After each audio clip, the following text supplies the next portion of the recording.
So the need to secretly concede under economic pressure while publicly maintaining a defiant stance, that seems to illustrate the fragility of their position and the superpower illusion. Precisely, Rob. A true stable superpower wouldn't be forced into quietly abandoning its retaliatory measures due to severe economic pain, nor would its leadership feel the need to hide such necessary adjustments from its own people to maintain a carefully constructed image of invincibility. The very act of secretly conceding under pressure highlights significant underlying vulnerabilities and contradicts the narrative of an unstoppable force.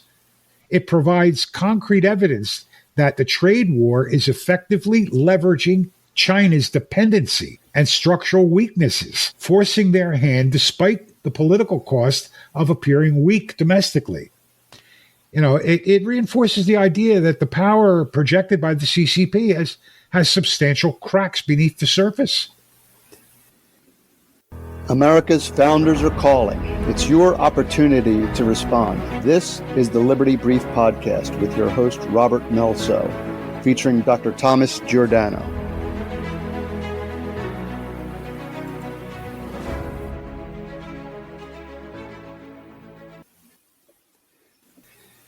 The Liberty Brief Podcast, episode 32, China's Superpower Illusion. Welcome back to the Liberty Brief. I'm your host, Robert Melso, and today we're tackling a major global player, China, or as Trump says, China. For years, we've heard about China's incredible economic growth and its rise as a potential superpower. But is that the whole story? Is Trump's tariff war exposing the illusion of China as a superpower? Dr. Tom Giordano is here with me today to discuss this complex topic. Bentornato, Dr. Tom. Ben ritrovato, Roberto. It's great to be here. It's good to have you. So, Dr. Tom, let's jump right in. The common perception is that China is an unstoppable force economically, politically. We're told they're our enemy. They have 1.3 billion people. They're an economic powerhouse. Their Navy fleet is larger, etc. They seem very formidable. But the recent trade war paints a somewhat different picture. The facade seems to be cracking. Can you give us a brief overview of how modern China has evolved since, say, the mid-20th century? Sure.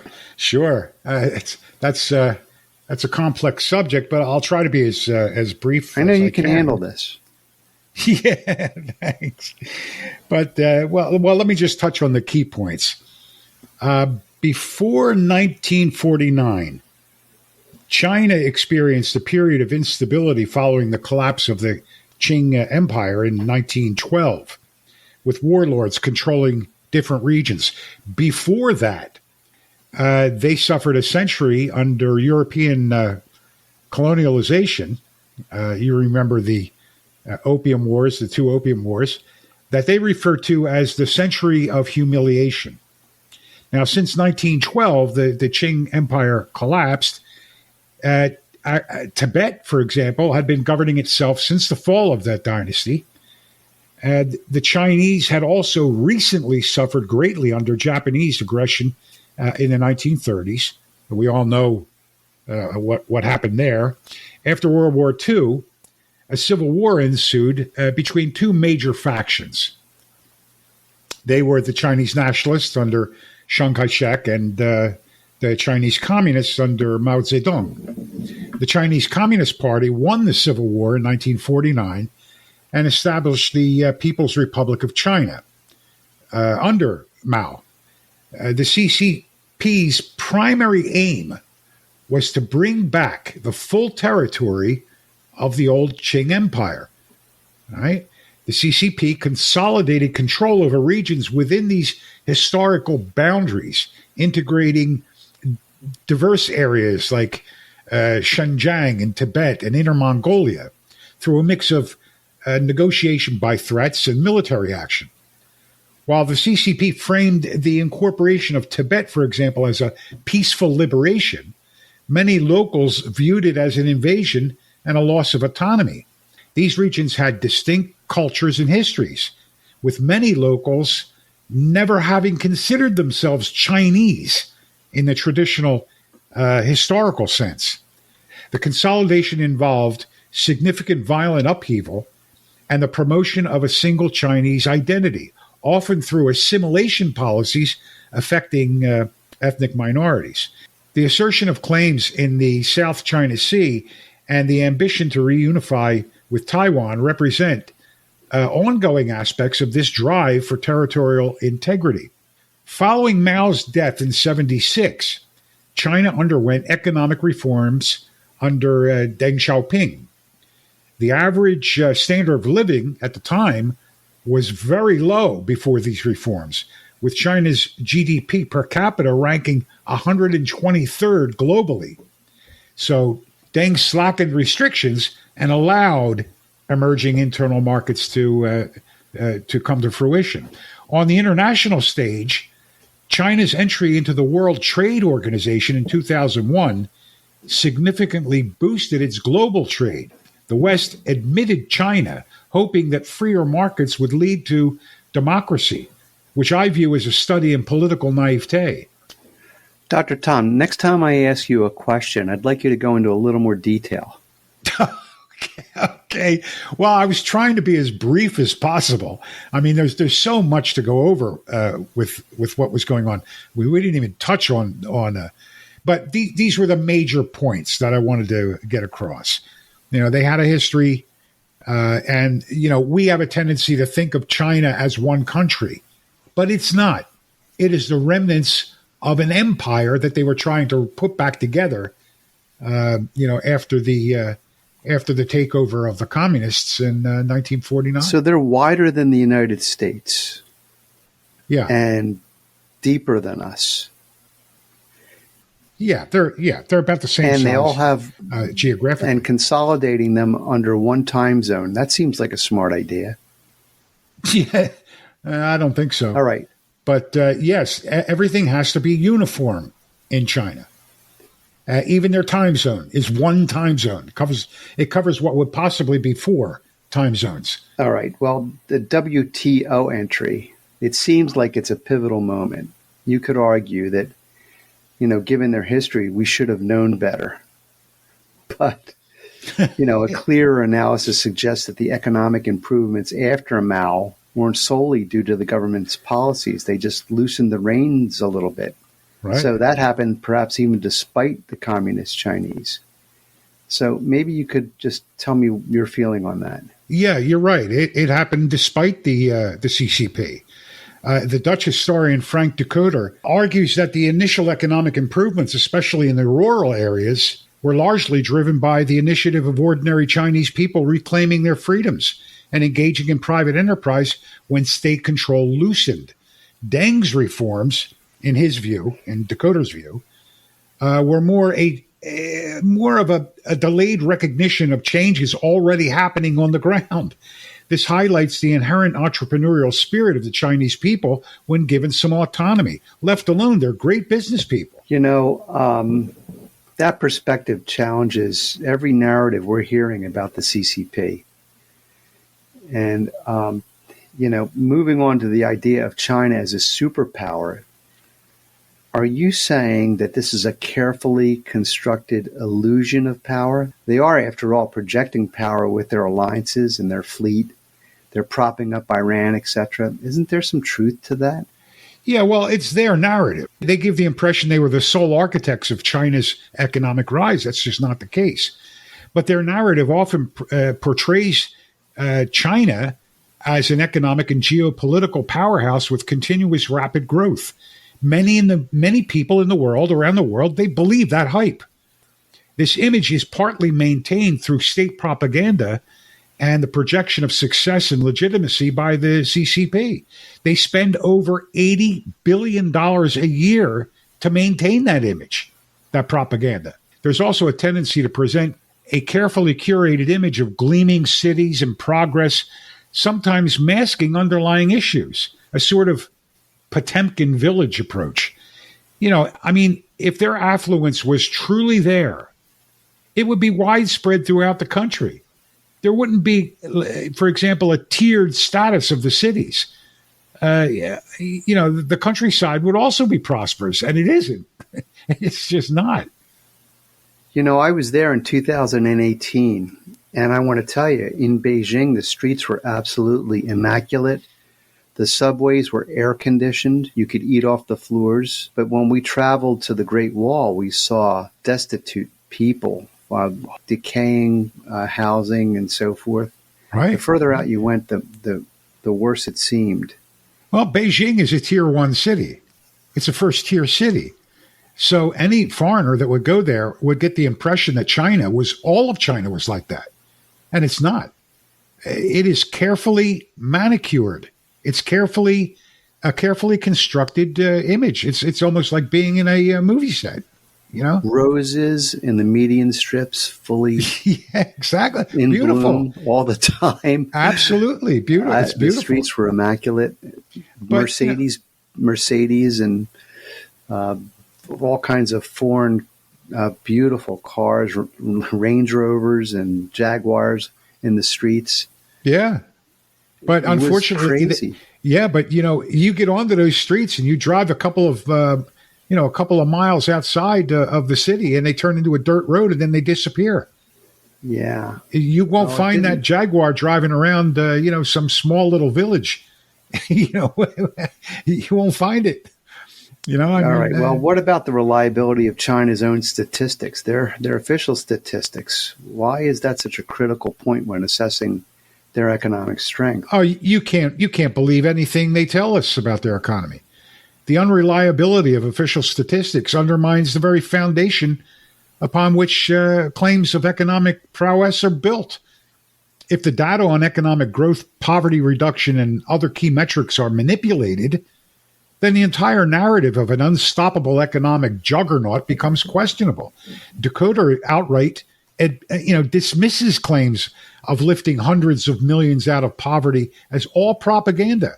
And he should know. He lived there for 25, 30 years? Without trustworthy data, it's difficult to get an accurate picture of the true state of the Chinese economy.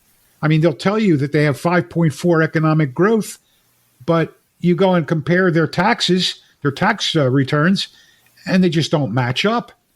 And you would expect if they have 5.4 economic growth a year, that their tax revenues would be increasing. They're not. They're decreasing. So there's something missing, And what's missing is truthful information. Well, that makes sense. Or maybe it doesn't make sense. How can you analyze something if the numbers you're using aren't even accurate? But you can't. But, looking at their political stability, they seem to have their people under control.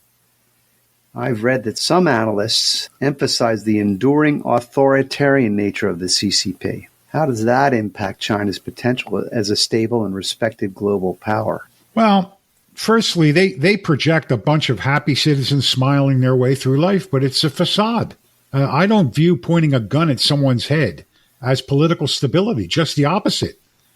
The CCP's unwavering commitment to absolute party control, rooted in Marxism and Leninism, and the four cardinal principles, remains a significant impediment. This inherent resistance to genuine political liberalization stifles dissent, suppresses individual freedoms, and breeds resentment among the population. This creates a fundamental instability within the system and hinders its transformation into a truly stable and respected global power. Yeah, I read somewhere that the tighter you control your people, the more unstable they are. Yeah, sure. Especially when that cork pops. Yep. And it will pop. Eventually it does. Well, it did in the Tiananmen Square massacre in 1989. That's a brutal reminder of the CCP's priorities. What's the significance of that event in understanding the current political climate in China? Well, the Tiananmen Square massacre, really vividly demonstrated the CCP's ultimate priority, the preservation of its monopoly on power at any cost. Decoder reframes the protests as a broader upheaval threatening the party's very existence, not just the student movement. The brutal suppression sent a clear message that the CCP's authority could not be challenged. This event continues to shape the regime's deep-seated fear of its own people and its willingness to use extreme measures to maintain control. Now, you got to understand, there are only 100,000 people in the Communist Party in China, the overwhelming majority of the people. And we're talking, according to the numbers that we're supposed to believe, 1.3 billion people are not communists. It's only 100,000. Boy, I'd be checking my six if I was a party official. Absolutely. You know, I would argue that the brutal repression hints at how frightened China's leaders really are of their own people. And that's a sobering thought. Mm-hmm. The CCP's seemingly firm grip may be just a fragile illusion. Well, moving on to the economic side again, I'd like to discuss the limitations of China's central planning and its reliance on exports. We're told they don't rely on exports, or they might not. But I've noticed that the history of authoritarian regimes also always winds up collapsing after a relatively short time. Not this country. And I wonder why. What are some of the inherent vulnerabilities of the Chinese model? Well, yeah, Chairman Xi, internally says that, they could weather any storm and they're not reliant on exports. But the reality is that they are. They are totally reliant on exports. Central planning, for example, has always been shown to stifle competition and innovation because decisions are made by the state rather than driven by market forces. China's only way to continue is to rely on the theft of other people's innovations. Also, the heavy reliance on exports creates structural imbalances and makes the economy vulnerable to external pressure, like trade wars. Furthermore, state subsidies and a disregard for fair trade practices will inevitably lead to a global backlash and trade barriers. So it seems almost as if they're on their own in the world. They're an island. I've read about some horror stories dealing with China's unfair trade practices. They're supposed to respect WTO rules, but they've never recognized them. Can you give our listeners an instance of how they're typically undermining foreign companies? Well, yeah, their mode of operation is devious. You have to recognize that we are in a war. The Chinese Communist Party, after all, are communists, and they want to destroy capitalism. And they're using capitalism as a weapon against free market capitalism. Never forget that their primary role is to destroy free market capitalism. So their motto follows their credo. The CCP ignores patent rights and undercuts intellectual property rights with the intent to undermine foreign companies. This is their war. This is the way they wage it. All right. I guess I want you to clarify that statement for our listeners. Can you explain how this works? Yeah, sure. Well, let's say a foreign startup has an idea they'd like to develop. They then find investors and start research and development. Eventually, they come up with a prototype and get their product patented. Now, let's say they look for production opportunities and supply chains in China, okay, and contract for their production. Everything is set up for their branding, right? Once the product shows a proven success in the American domestic market, let's say a $5 million run rate, the Chinese companies will knock off the product. These knockoffs are then found on platforms like Alibaba at a 30 to 40% discount compared to the original product. The counterfeit products may be sold on Amazon and in U.S. retail, sometimes under the same name as the original. Foreign companies, particularly small startups that invested significantly in research and development, let's say about 100 million, cannot effectively litigate in China to protect their IP. Chinese law does not offer reciprocal rights for foreign companies to sue domestic companies for IP theft.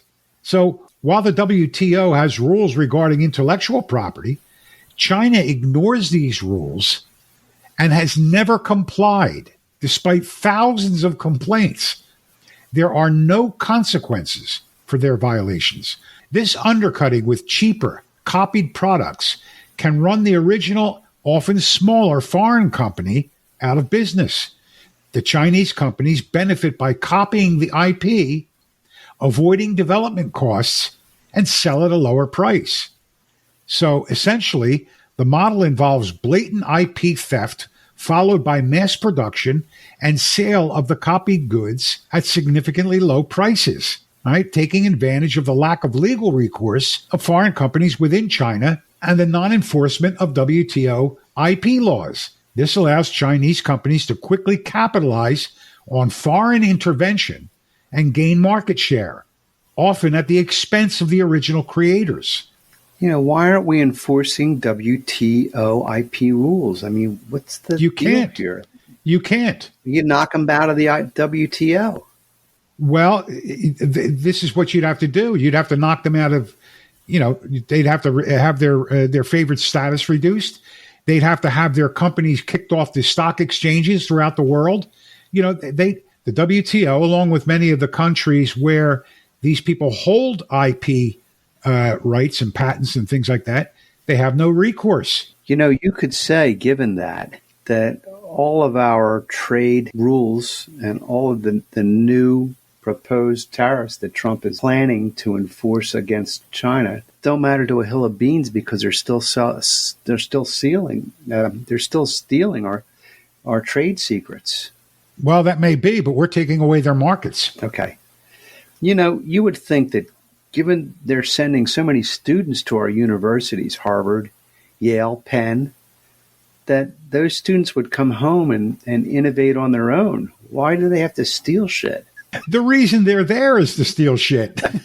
That's why they're there. I mean, you think they're going to bring home the ability to innovate? They're not going to bring that back. They're going to bring back what they took, in their learning process. Some of them are on, involved in research. They bring that research home with them. Well, all this explains that Gucci handbag I bought my wife last year from a street vendor for $30 near Madison Square Garden. Yeah. Well, I say now, if that were to happen in any other part of the world, lawsuits would be flying. And that brings us, I guess, to the U.S.-China trade war. It's not just about trade imbalances. What you've described leaves them completely vulnerable, it looks like. They don't innovate, and the majority of their economy is based on foreign exports. The plug can be pulled at any time. If that happens, what next? What are the key consequences of these trade tensions? Well, the trade war has exposed the fragility of China's export-dependent model, leading to a decline in exports and canceled orders. This has resulted in massive factory closures and rising unemployment in manufacturing hubs. China now faces the challenge of finding alternative markets as the U.S. market becomes restricted. And that's a tough thing to do. There are also concerns about overproduction and the potential of a currency crisis within China. Since they cannot sell in foreign markets, their warehouses are overstocked, and they start selling internally, knocking out the smaller internal competition. This widespread loss of wages makes selling in China practically impossible. So, it's clear, I guess, that the economic hardship you described, from factory closures to unemployment, that paints a pretty stark picture that contrasts with the image of an unstoppable force. And it seems like the pressure from the U.S. tariff war might be working, perhaps even forcing some difficult decisions in Beijing. Are we seeing any signs that China is actually yielding to this pressure? Oh, absolutely, Rob. Recent developments strongly suggest that the CCP is indeed folding under the pressure of the U.S. tariffs. This isn't something that they're, loudly announcing, but there are clear indications. All right. What sort of indications are we talking about, Dr. Tom? Well, there are reports that China has quietly removed or lowered retaliatory tariffs on various American goods. This includes things like ethane imports, certain semiconductors, industrial chemicals, aviation products, even medical devices. we're seeing China apparently excluding over 130 categories of U.S. products from its tariffs. Okay. You mean we might see a Ford F-150 on their streets anyway? No, I don't think you're going to see that. Not yet. All right. Well, then how significant is that in economic terms? Well, it still is quite significant. These exclusions potentially cover over $46 billion of imports, which is at least 28% of China's imports from the U.S. based on 2024 figures. That's a substantial amount of trade being exempted from their retaliatory measures. Whoa. Well, are those just technical adjustments, or does it represent a genuine change in their stance? Well, it seems to represent a real shift driven by necessity. I mean, there are even reports of Chinese officials holding secret meetings with the U.S. Treasury Department in Washington. And Chinese leader Xi Jinping reportedly called President Trump. Some analysts are characterizing these actions quite pointedly. I mean, they're calling them a clear Chinese cave-in, or China blinking is what I heard. China blinking. Maybe they should send in Fang Fang again. Oh yeah, yeah. Well, Fang Fang. China blinking. That's a strong phrase. If they are caving in, as you say, what then are the underlying reasons for these concessions? Earlier you highlighted China's economic vulnerabilities, particularly its reliance on exports. Is that coming into play here? Oh, yeah, precisely. The reason for China's concessions stem directly from the severe economic impact of the U.S. tariff war. As we discussed, the high U.S. tariffs, which in some cases reach up to 145%, have caused a sharp decline in exports and canceled orders from the U.S. market. So I guess you could say the export-dependent model they've enjoyed all these years is proving to be their Achilles heel. Exactly. This decline in exports has led to factories reducing production or shutting down entirely. And we're talking, tens of thousands shutting down, especially in those export-reliant hubs. And this in turn has caused a rise in unemployment, including youth unemployment, which is a significant concern. As I mentioned, China's economy is heavily dependent on exports, particularly to the U.S. market. And the prospect of decoupling is a devastating blow. On top of that, their domestic market is struggling with weak demand, and both investment and consumption have stalled completely. Maybe we could keep up the pressure on these folks until not only they reduce or remove their tariffs, but they also comply with IP rules. Well, that's the objective. It's not just the trade deficit.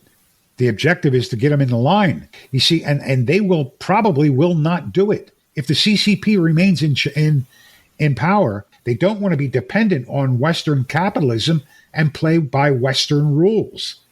Okay, so it's not just about losing export revenue for them. They're also feeling the pinch domestically, right? That's right. Furthermore, China needs to import critical goods from the U.S. To sustain its economy. Many U.S. imports like semiconductors and industrial chemicals are essential inputs for Chinese factories that produce goods for both their domestic market and for international export. The sources that I've seen highlight their reliance on imports like ethane for the plastics industry and various food products. Tariffs on these items or the inability to earn enough dollars through exports to pay for them could create significant problems for China. They hold a lot of our debt. Can't they hurt us with that by just dumping it back onto us? Well, if the money comes back in, what are they buying? I mean, it's not like they're just going to send truckloads of our money back here to try to ruin us. It's, what are they going to buy? So with it's a two-pronged problem. Exports are hurting, and they rely on us for vital imports. Is that what we can take away from this right now? That's the situation. It puts them in a very difficult position. Some analysts within China believe that the pressure from U.S. tariffs might finally force Beijing to shift its economic structure towards domestic consumption, which is something that they don't concentrate on. This is a move that has been long advocated but largely ignored. Ultimately, the CCP, despite its posturing, has no chance of winning the economic confrontation with the U.S. and is being pushed into a corner. That's a pretty powerful statement, Dr. Tom. No chance of winning really challenges the narrative that they're an unstoppable superpower. But, when you mention these concessions are happening quietly, or when you say they're held secretly, why the secrecy? If they're making the necessary economic adjustments, why not be open about it? Oh, that's part of the illusion. Yeah, that's where the illusion becomes even clearer. China is reportedly making these concessions secretly or quietly because the Xi Jinping regime cannot afford to openly admit that it cannot withstand U.S. pressure. Xi has structured the Chinese political system to favor hardline responses and has consistently told the Chinese public that China is self-sufficient, doesn't need the United States, or has already surpassed it. So for them, it's about maintaining face and control of the narrative. Exactly. Publicly backing down would fundamentally undermine his credibility and contradict the state-promoted narrative of resilience and strength in the face of what they call U.S. bullying. Right? The CCP feels compelled to play hardball so that it doesn't look weak in front of the Chinese citizens, despite the very real economic damage its initial stance caused. While official state media maintains a defiant posture, online voices are exposing the struggles, creating a discrepancy that highlights the CCP's need to control the narrative.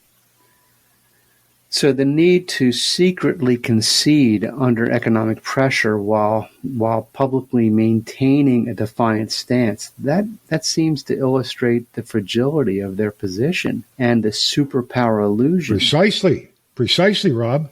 A true stable superpower wouldn't be forced into quietly abandoning its retaliatory measures due to severe economic pain, nor would its leadership feel the need to hide such necessary adjustments from its own people to maintain a carefully constructed image of invincibility. The very act of secretly conceding under pressure highlights significant underlying vulnerabilities and contradicts the narrative of an unstoppable force.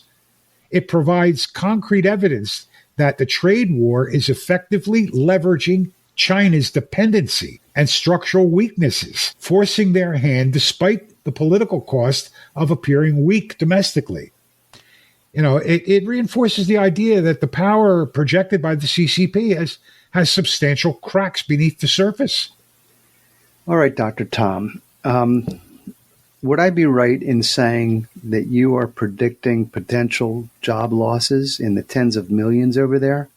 How is this economic hardship affecting Chinese society? It's already happening, Rob. I've been following what's going on in there. And you're already talking of more than 30 million people that have lost their jobs. Economic hardship is fueling growing internal dissatisfaction and social unrest across China.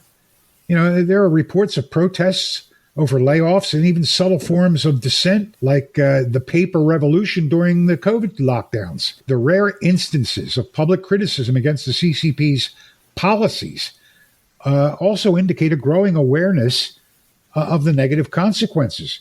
The surge in economically related protests underscores the increasing social fractures. When you protest in China, don't you disappear? Yeah.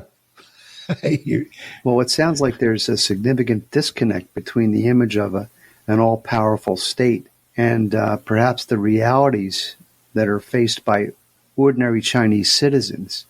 Now, Dr. Tom, you also touched on the CCP's deep-seated fear and paranoia. Why is that regime so seemingly afraid of its own people? Well, I think I know the answer to this. Yeah. Think about it. We saw it in Poland. There's more of us than... That's a softball question, don't you think? Yeah, there's more of us than there are of you. The CCP operates from a position of constant anxiety, fearing a counter-revolution from within and perceiving external forces as threats. This paranoia stems from a desire to maintain their absolute control and a fear of losing their grip on power. This fear drives their extensive surveillance, strict censorship, and heavy-handed responses to any perceived challenge to their authority. So, despite their massive investment in its military, doesn't Dakota express skepticism about China's actual military prowess? Why the doubts? Yeah, you're right. Dakota points to the PLA's past failures, like the incursion in Vietnam in 1979, and suggests their primary focus has been on domestic suppression. Lack of recent combat experience and potential corruption within the system raise questions about their true capabilities. The projection of military strength might be more about bolstering domestic legitimacy and intimidating regional rivals than a source of genuine, unchallenged military superiority. So you're saying the military strength might also be part of this illusion? You know, you better tell that to their oversized Navy. I hear they have more ships than we do now. Well, looking at the global stage, how are other countries reacting to China's economic practices, as well as its assertive foreign policy? Well, there's been a growing global pushback and a trend towards decoupling with China. What they do to us, they do to the rest of the world too. Countries are launching anti-dumping investigations and imposing tariffs to protect their domestic industries. The movement of manufacturing and supply chains out of China indicates a significant shift in the global economic landscape. Without access to Western democratic markets, China's economic model faces significant challenges. So do you think that the image of China as an unstoppable, quote-unquote, superpower is likely to fracture? And if so, can you summarize the key factors that might contribute to this? In a nutshell, the key factors include the unreliability of official data, right? The limitations imposed by the authoritarian regime's fear of its own people, the vulnerabilities exposed by trade wars, growing social unrest, and the global pushback we just spoke about against their economic practices. Genuine superpower status requires more than just economic might. It demands a stable and legitimate political system. A healthy and innovative economy built on fair practices and a free and prosperous population. These are qualities that are all undermined by CCP's approach. We must also not forget that the massive Chinese internal migration from the poor agricultural provinces to the industrial cities has created a class of people that will not eat grass for a year. As Chairman Xi proclaimed, they've had a taste of a better life, and I don't think they'll be too happy to return to the fields to starve. Add to this the more than 50% of university graduates who cannot find a job, even turning a bolt on an assembly line. And you can predict what's going to happen. We've got to end this here, but this has been really insightful. The narrative we often hear about China seems far more complex and perhaps less certain than many believe. Now, for our listeners, it's a reminder to always look beyond the surface and consider the multiple perspectives when assessing global powers. Absolutely, Rob. A critical examination of this particular case reveals really significant underlying fragilities. It reminds me a little bit of the former Soviet Union. We thought they were an unstoppable force, and they turned out to be a gas station, for lack of a better word. Yeah, it sounds like it was a 70-year bluff. And China might be just on that same plane. I think most authoritarian regimes are. Well, Dr. Tom, I want to thank you so much for sharing your research with us today on the Liberty Brief. Oh, it was my pleasure, Rob. My pleasure. That's all the time we have for this episode of the Liberty Brief, and join us next time as we continue to explore the ideas that shape our world. Until then, stay informed and stay free. You've been listening to the Liberty Brief, based on the book Unalienable, What It Really Means and Why It Matters by Dr. Thomas Giordano. If you want to help spread the word, please subscribe, like, and share using the links below. You can also check out Dr. Giordano's book on Amazon using the links as well.